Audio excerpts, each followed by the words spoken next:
আপনি কি জানেন ইংরেজিতে প্রতিদিনকার সবচেয়ে সহজ বাক্যগুলো আমরা কোন টেন্সে বলি? চলুন উদাহরণ দেখে নেই। যেমন আমি গাড়ি চালাই, সীমা কফি পান করে, তানভীর স্কুলে যায়। এ ধরনের বাক্যগুলো আমরা কিভাবে ইংরেজিতে বলতে পারি? এই যে বাক্যগুলো দেখছেন এগুলো দ্বারা সাধারণ ঘটনা বোঝাচ্ছে, তাই এগুলোকে আমরা বলি প্রেজেন্ট ইনডিফিনিট টেন্স।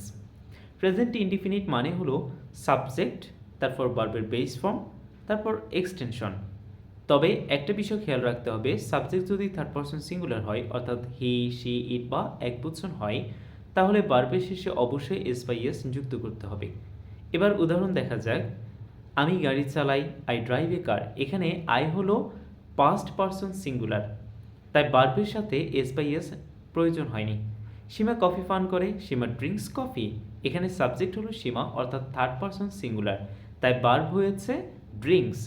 তানভীর স্কুলে যায়, তানভীর গোজ টু স্কুল।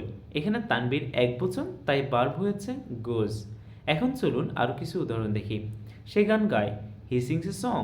তারা ফুটবল খেলে, দে প্লে ফুটবল। মা রান্না করেন, মাদার কুকস ফুড। আমরা ইংরেজি শিখি, উই লার্ন ইংলিশ। এভাবে আমরা খুব সহজে প্রেজেন্ট ইনডিফিনিট টেন্স চিনতে পারি এবং বাক্য গঠন করতে পারি।